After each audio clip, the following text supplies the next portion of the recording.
মিষ্টি চাউমিন খাচ্ছে, দেখো দেখো পা দিয়ে ধরে কেমন চাউমিন খাচ্ছে, দেখো।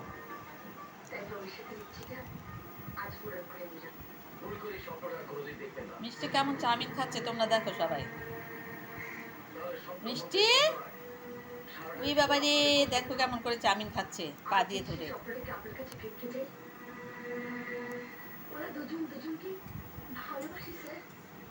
ভালো বন্ধু বিচার করার বয়স এখন আমার মনে হয়নি। ভালোবাসা তো দূরের কথা। মানছি আমরা আপনার সমকক্ষ নয়, কিন্তু আপনার বোনকে সম্মান দিয়ে ঘরে রাখার ক্ষমতা আমাদের আছে। পূজাটা আপনি আমায় দিন, ওকে আমি মেয়ের মতো রাখবো। এইটুকু ছিলামই, তাই না? কেউ যদি আপনাকে জিজ্ঞেস করে যে এদের মধ্যে আপনি কাকে বেশি ভালোবাসেন, তাহলে আপনি